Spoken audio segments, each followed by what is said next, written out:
আম তো মনে হয় শেষের দিকে না? এই কারণে তো দাম বাড়তেছে। গেছে শুক্রবার বেশি 60 টাকা, এখন হয়ে গেছে এত দাম। তার ভিতরে আবার দুদিন আনি না কেন? দাম বেশি। যা আনলে মানুষের লাগে লাগে তর্ক বিতর্ক। আবার যে সবাই আনে সবাই বেচে, তা আমি দোষ কি? আন্না যদি নিল নাইলে নাই, কিছু করার নেই। না আসলে আমের সিজন এখন তো। এখন তো মনে করেন আম বাইরে হচ্ছে 2 মাস হয়ে গেছে, আর 15 দিন 1 মাস থাকতে পারে জুলুম। তারপরে সব কমবে, খালি বাড়বে তো না, খালি কমবে।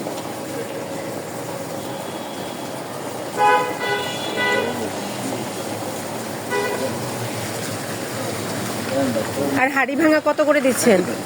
হ্যাঁ, একই দাম। কি বলে হাড়ি ভাঙা তো দাম কম মামা।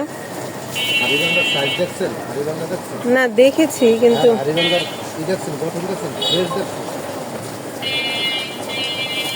একবার বসে বিক্রি করলে আপা জিনিস আনার লাগে ভালো। 2 টাকা বেশি দিয়ে আনার লাগে, 2 টাকা বেশি দামে বিক্রি করা লাগে। দেখেন কতটুকু হলো।